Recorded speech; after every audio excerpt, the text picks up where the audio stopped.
సార్వత్రిక ఎన్నికల్లో భాగంగా జిల్లాలో 12 అసెంబ్లీ స్థానాలకు ఇటు ఒంగోల్ అటు బాపట్ల లోక్సభ నియోజకవర్గాలకు గురువారం పోలింగ్ జరిగింది. ఒకటి రెండు చెదురుమదురు సంఘటనలు మినహా పోలింగ్ ప్రశాంతంగా జరిగింది. కొన్ని చోట్ల ఈవీఎంలు మొరాయించడంతో ఓటర్లు నానా అవస్థలు పడ్డారు. ఈవీఎంల పనితీరుపై ఓటర్ల నుంచి అనేక అనుమానాలు కూడా వ్యక్తమయ్యాయి.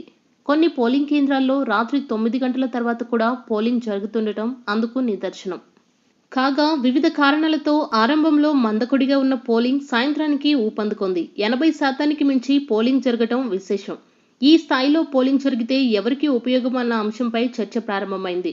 ప్రత్యేకించి పోలింగ్లో మహిళలు కూడా పెద్ద సంఖ్యలో పాల్గొనటం, నడవలేని వృద్ధులు సైతం సహాయకులతో వచ్చి ఓట్లు వేయటం అందరి దృష్టిని ఆకర్షించింది. ఫలితంగా ఈ మహిళా ప్రపంచం ఎవరికి ఉపయోగకరమన్నది చర్చనీయాంశమైంది. టీడీపీ శ్రేణులు మహిళల మద్దతుపై పూర్తి ధీమాగా ఉన్నారు. పసుపు కుంకుమ, వృద్ధాప్య పింఛన్ల పెంపు, అన్నదాత సుఖీభవ, ఆదరణ పథకాల అమలు ద్వారా అన్ని వర్గాల ప్రజల్లో ప్రభుత్వంపై సానుకూలత వ్యక్తమైందని, ముఖ్యంగా మహిళల్లో ఆదరణ ప్రస్ఫుటంగా కనిపించిందని టీడీపీ నాయకులు భావిస్తున్నారు. ఆంధ్రజ్యోతి బృందం పరిశీలనలో కూడా మహిళల్లో ప్రభుత్వ పథకాల పట్ల సానుకూలత స్పష్టంగా కనిపించింది. మరోవైపు అక్కడక్కడ స్థానిక పరిస్థితుల ప్రభావం, అలాగే ఒకసారి జగన్ పాలన చూద్దామన్న ఆలోచనతో ఓటేస్తున్న పరిస్థితి కూడా ప్రస్ఫుటమైంది. అదే సమయంలో ఇటు టీడీపీ అటు వైసీపీ కార్యకర్తలు పార్టీ అభ్యర్థుల గెలుపు కోసం పట్టుదలతో పనిచేయడం కూడా కనిపించింది. ఈ ఎన్నికల్లో డబ్బు ప్రభావం కూడా భారీగా కనిపించింది. ఎక్కడైతే పంపిణీ సక్రమంగా జరగలేదో అక్కడ కొందరు ఓటర్లు ముందుకు వచ్చి డబ్బు ఎందుకు ఇవ్వలేదంటూ ఆయా పార్టీల స్థానిక నేతలను నిలదీసిన సంఘటనలు కూడా లేకపోలేదు. ఓ 3-4 నియోజకవర్గాలు మినహా మిగిలిన అన్ని చోట్ల ఓటుకు 1000 రూపాయలు ప్రధాన పార్టీల అభ్యర్థులు పంపిణీ చేయగా, కొన్ని చోట్ల సరాసరిన 2000 రూపాయలు ఇస్తూ, కొన్ని ప్రాంతాల్లో అయితే 3000 కూడా ఇవ్వటం కనిపించింది. డబ్బుల పంపిణీలో ఎవరైనా వెనుకబడితే వారు ఆ మేరకు కొంత నష్టపోయే పరిస్థితి ఉందనేది అంచనా. తీర ప్రాంతంలోని ఒక నియోజకవర్గంలో అయితే గురువారం మధ్యాహ్నం నుంచి ఓట్ల కొనుగోలుకు ప్రాధాన్యం ఇచ్చారు. ఆ మేరకు ఫలితంపై దాని ప్రభావం ఏమైనా ఉండవచ్చన్న ఉద్దేశంతో ఎవరికి వారు పోటీ పడటం కనిపించింది. ఈ డబ్బు ప్రభావంపై పోలింగ్ అనంతరం అన్ని పార్టీల అభ్యర్థులు తీవ్ర ఆవేదన చెందుతూ, ఇలా అయితే ప్రజాసేవ కష్టమన్న భావనను వ్యక్తం చేస్తున్నారు.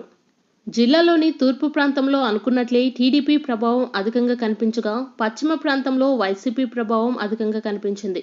ఈ విషయాన్ని దృష్టిలో ఉంచుకునే టీడీపీ పశ్చిమ ప్రాంతానికి, వైసీపీ తూర్పు ప్రాంతంలో ధీటైన అభ్యర్థులను రంగంలోకి దించి ప్రచారంలో వ్యూహాత్మకంగా వ్యవహరించాయి. దీంతో 3-4 స్థానాలు మినహా అన్ని చోట్ల గట్టిపోటీ జరిగింది. గత ఎన్నికల్లో టీడీపీకి 5 స్థానాలు, వైసీపీకి 6, ఒకచోట నవోదయం అభ్యర్థి గెలుపొందారు. ప్రస్తుతం తమ బలం పెరుగుతుందన్న పూర్తి విశ్వాసం టీడీపీ నాయకుల్లో వ్యక్తమవుతుండగా, వైసీపీ నాయకులు పూర్తి ఆధిక్యంపై ఆశతో ఉన్నారు. అందిన సమాచారం మేరకు టీడీపీ చీరాల, పర్చూరు, అద్దంకి, కొండపి, మార్కాపురం, ఆ తర్వాత ఒంగోలు, కందుకూరు, కనిగిరి, సంతనూతలపాడు స్థానాల్లో గెలుపు ఖాయమన్న భావనతో ఉన్నాయి. గిద్దలూరు, దర్శి నియోజకవర్గాల్లో పోటీ నువ్వా నేనా అన్న స్థాయిలో జరిగిందని, భారీ పోలింగ్ కలిసొస్తుందని కూడా ఆ పార్టీ ఆశిస్తోంది. అందిన సమాచారం మేరకు అద్దంకి, పర్చూరు, కొండపి, మార్కాపురం, ఆ తరువాత చీరాల, కందుకూరు, కనిగిరి, ఒంగోలు, ఎర్రగొండపాలెం ఇలా టీడీపీ విజయావకాశాలు వరుస క్రమంలో ఉండవచ్చని భావిస్తున్నారు. వీటిలో 4 స్థానాల్లో గెలుపునకు పూర్తి అవకాశాలుండగా, మరో 3 చోట్ల గెలుపు వాకిట్లో ఆ పార్టీ ఉన్నట్లు అంచనా. వైసీపీ విషయానికి వస్తే ఎర్రగొండపాలెం, దర్శి, గిద్దలూరు, ఒంగోల్, ఆ తర్వాత మార్కాపురం, కనిగిరి, కందుకూరు, చీరాల, సంతనూతలపాడు ఇలా విజయావకాశాలు ఆ వరుస క్రమంగా ఉండవచ్చని ఆ పార్టీ నాయకులు అంచనా వేస్తున్నారు. ఏది ఏమైనా 4 లేక 5 స్థానాల్లో టీడీపీ విజయావకాశాలపైన, 4 లేక 5 చోట్ల వైసీపీ విజయావకాశాలపైన పరిశీలకులు కూడా ఆశాభావాన్ని వ్యక్తం చేస్తున్నారు. దీంతో గత ఎన్నికల్లో మాదిరిగా ఈ పర్యాయం ఫలితాలు రావచ్చని, ఏ పార్టీకైనా ఆధిక్యం వస్తే అది 1 లేక 2 అసెంబ్లీ స్థానాలు అధికంగా ఉండవచ్చని భావిస్తున్నారు. ఒంగోలు లోక్సభ స్థానంలో విజయంపై టీడీపీ, వైసీపీ అభ్యర్థులు సిద్ధా, మాగంటులు ధీమాగా ఉన్నారు. 4 లేక 5 అసెంబ్లీ స్థానాల్లో గెలవగలమన్న నమ్మకం టీడీపీలో ఉండగా, అదే స్థాయిలో గెలుపు లభిస్తుందన్న ధీమా వైసీపీ నాయకుల్లో కనిపిస్తోంది. ఇప్పటి వరకు ఉన్న పరిస్థితిని బట్టి ఈ లోక్సభ నియోజకవర్గం పరిధిలోని కొండపి అసెంబ్లీ సెగ్మెంట్లో టీడీపీ కాస్తంత మంచి ఆధిక్యత లభించే అవకాశం ఉంది. అదే తరహా మెజారిటీ ఎర్రగొండపాలెంలో తమకు లభిస్తుందన్న నమ్మకం వైసీపీ నాయకుల్లో ఉంది. ఒక అసెంబ్లీ స్థానంలో క్రాస్ ఓటింగ్ ప్రభావం కలిసొస్తుందని టీడీపీ అభ్యర్థి సిద్ధా భావిస్తున్నారు. మాగుంటకు కూడా 1-2 చోట్ల క్రాస్ ఓటింగ్ కలిసి రావచ్చని ఆ పార్టీ నాయకులు చెబుతున్నారు. నిజానికి దర్శిలో సిద్ధాకు అనుకూలంగా క్రాస్ ఓటింగ్ జరిగిన తీరు స్పష్టంగానే కనిపించింది.